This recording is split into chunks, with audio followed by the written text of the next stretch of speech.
আজকেও তো ভাত খালি? আজকেও কোনো বাজার সদাই কোনো কিছু আনো নাই? না রে বোন, আমি আজকেও কোনো বাজার করতে পারিনি। আমি যার এখানে কাজ করছিলাম উনি আজকেও আমাকে টাকাটা দেয় নাই। আমি কি দিয়ে বাজার আনবো? আমি যে কি করব আমি কোনোভাবেই ভেবে পাচ্ছি না। ঠিক আছে ভাইয়া, তুমি কোনো টেনশন করো না, তুমি একটু বসো, আমি তোমার জন্য এক গ্লাস পানি নিয়ে আসি। ঠিক আছে। আচ্ছা ভাইয়া, নাও পানিটা খাও। নে বোন। হ্যাঁ, গামছাটা নেও, হাত মুখটা ধুয়ে আসো। ঘরে কয়েকটা বিস্কিট আছে, আজকে রাত্রে দুই ভাই বোন এই দুই বিস্কিট খেয়েই ঘুমিয়ে যাবো।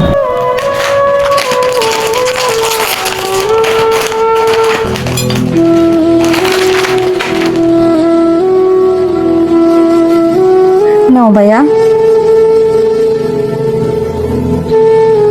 বস, তুইও খা।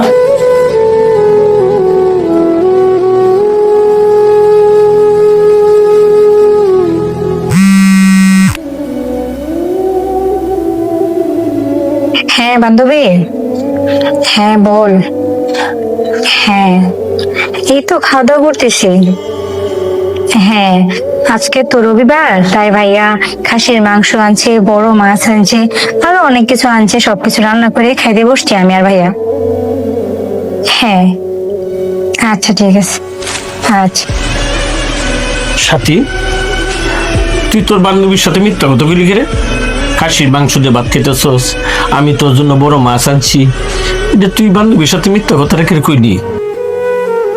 ভাইয়া, আমি যদি ওকে বলতাম যে আমি কোনো কিছু খাই না, শুধু বিস্কিট খাইতেছি, তাহলে তোমাকে অনেক কথা বলতো বলতো তোর ভাইয়া, আরো অনেক বাজে বাজে কথা বলতো, কথা শোনাইতো। কিন্তু ভাইয়া আমি এটা সহ্য করতে পারতাম না, তাই ভাইয়া আমি ওকে বলছি যে আমি খাসির মাংস, মাছ এগুলোতে খাবার খাইতেছি।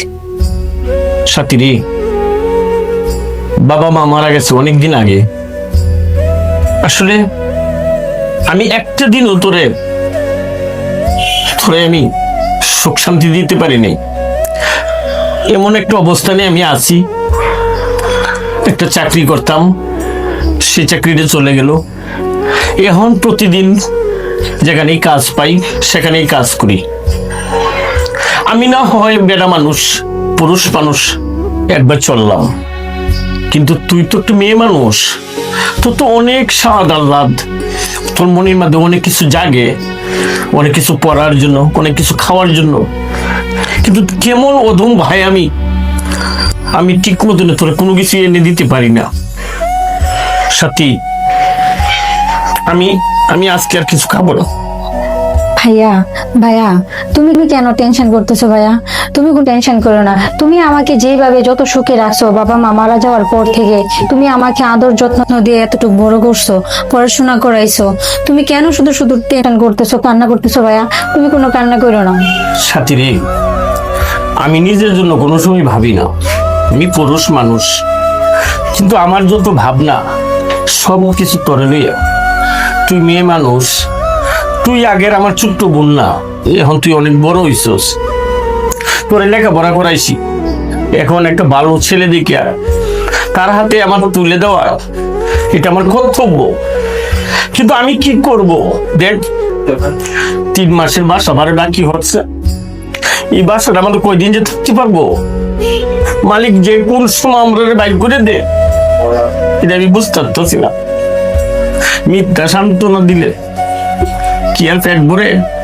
তুই আমার যতই সান্ত্বনা দেস, আমি বুঝি যে আমার বোন আমার কষ্টটা দেখে আমার সান্ত্বনা দে, কিন্তু বাস্তবতা তো মেনে নিতে হবে। বাস্তবে তো আমাদের হাতে কোনো টাকা নেই, কি করবো? ভাইয়া তুমি অযথাই টেনশন করতেছো। তোমার মতন ভাই পাওয়া আমার ভাগ্যের বিষয়। প্রত্যেকটা ঘরে ঘরে যেন তোমার মতন একজন ভাই হয়, কারণ তুমি আমার কথা চিন্তা করে তুমি কারণে বিয়ে করো নাই, শুধুমাত্র আমার কথা চিন্তা করে।